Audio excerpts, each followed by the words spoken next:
Hello everybody, welcome back to the channel and thank you so much for stopping by.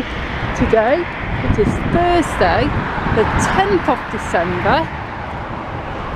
It's around 2:45 in the afternoon,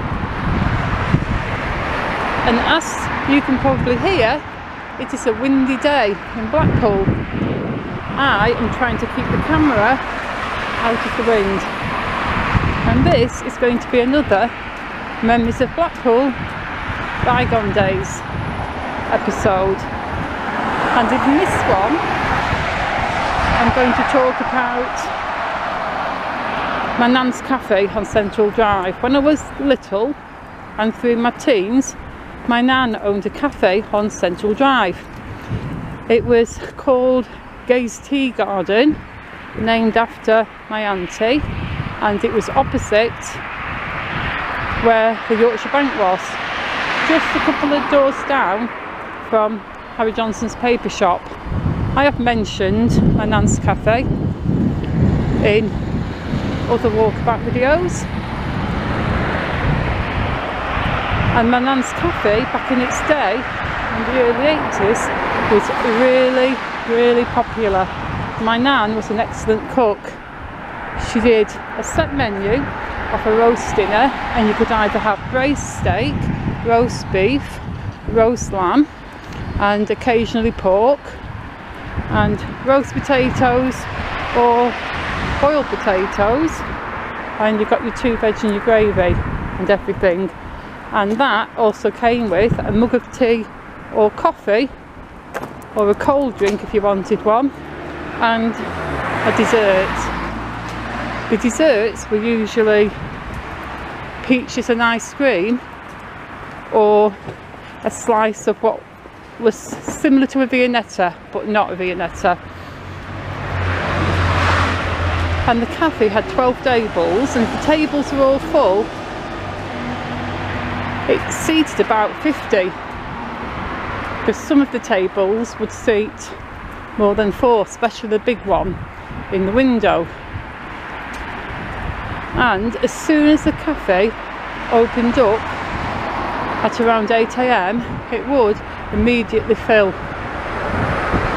First of all, people would just be buying tea and toast, and then people would start buying bacon sandwiches and stuff like that, and then as soon as it got past 11 o'clock, people would be buying dinners. And it was the busiest cafe on the block. There were days when there was a queue outside for the whole day. I remember one day in particular, I was there with my sister, because me and my sister used to help out there, and there was a queue of around 30 people waiting outside to come in. And as soon as somebody would leave, somebody would immediately be waiting by the table, and they'd plonk their bum in that seat while the seat was still warm, and you'd have to clear up really fast, because my nan's dinners were really that good, and they were cheap as well. I remember at one point they were 60p, and that was for the dinner, the dessert and the brew. And through the years she did put the prices up a little bit, but they only went up to around £1. And she also did fry-ups as well. She had a massive big array of fried food, and when I was very young I remember the fry-ups were 30p. You could pick any 3 items, as in sausage, bacon, eggs, tomatoes, beans, whatever. You could pick any 3 items, and you got bread and butter or toast, and a mug of tea or coffee. Again, the prices did go up a little bit, but I think they only went up to about 90p. She kept the prices really low, and she did do other foods, like she would do half meals.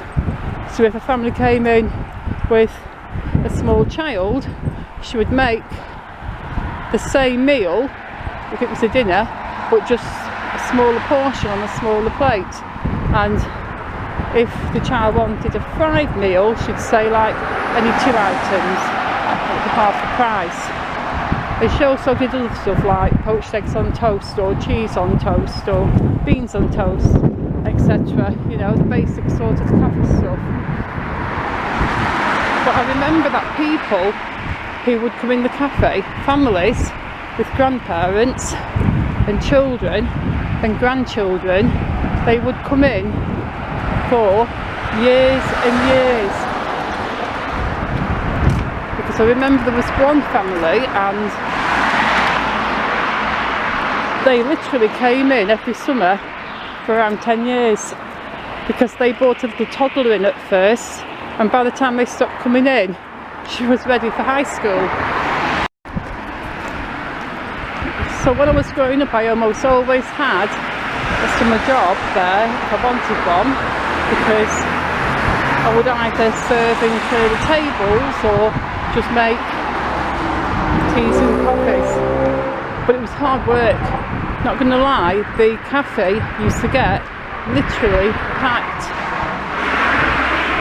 but everybody liked the cafe and everybody would come in and ask after my nan.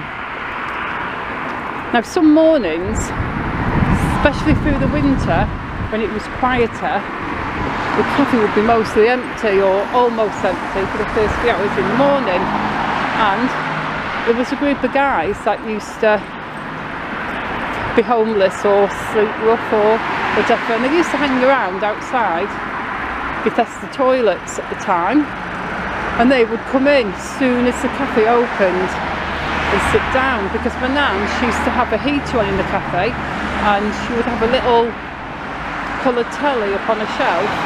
So these guys, they would come in, sit on the table nearest the Calor gas fire and watch the TV. And they would rummage in their pockets to see if they could rustle up enough for a cup of tea. More often than not, they didn't have enough money. They all used to call my nan Ma, even though they were probably her age or possibly older, but close to her age anyway. And they'd come in and they'd say to me, "Can I have a cup of tea? I've only got 3p. Ma normally gives me one." So I'd say to my nan, "Can I make so and so a cup of tea?" She'd go, yeah, just make them. We've had a cold night, you know, make them all some tea." And then she'd come out and she'd say, "Do you guys want some toast?" And they'd all be like, "Yes please, Ma." And my nan used to save the crusts of the bread because she didn't use the crusts in the cafe, because as you know, when you buy toast in a cafe, you don't get served with the crust of the bread unless you'd maybe specifically asked for it. So she had all the crust of the bread left over, and she had this big long toaster that would toast about 8 slices at a time, and she would put them all in the toaster, toast them all up, put them on a big plate, and basically just give them to all these guys. So they would spend about an hour or two in the morning just watching the TV and eating toast and drinking tea and getting warm, because that was the kind of person my nan was. She was a really good, kind person. And I'm just wondering if anybody remembers my nan's cafe, or even remembers my nan. She was quite well known locally in the day. The windows of the cafe were covered in the menu, because my nan, she used to get this whitewash paint and she would paint the menu on the window. But the thing was, not only did she do it freehand without any measuring or without any stencils, she also did it backwards, because in the beginning she would write the menu on the window, but people would walk past it now and scrape it off with their fingernails. So she decided she would write it on the inside instead. So not only did she paint the menu beautifully neatly, she also did it freehand, and she also wrote it back to front in mirror writing. So that's how talented my nan was, and she was an absolutely beautiful writer. But please, if you remember my Nans Cafe, just let me know in the comments. Maybe some of you who've lived in Blackpool a long time will remember it. I hope so. I wish I had some pictures, but I just don't. And anyway, thanks for listening to me. I hope you enjoyed this episode. If you did, please leave me a like and a comment, and please subscribe, and I shall see you all very soon in the next video. Goodbye.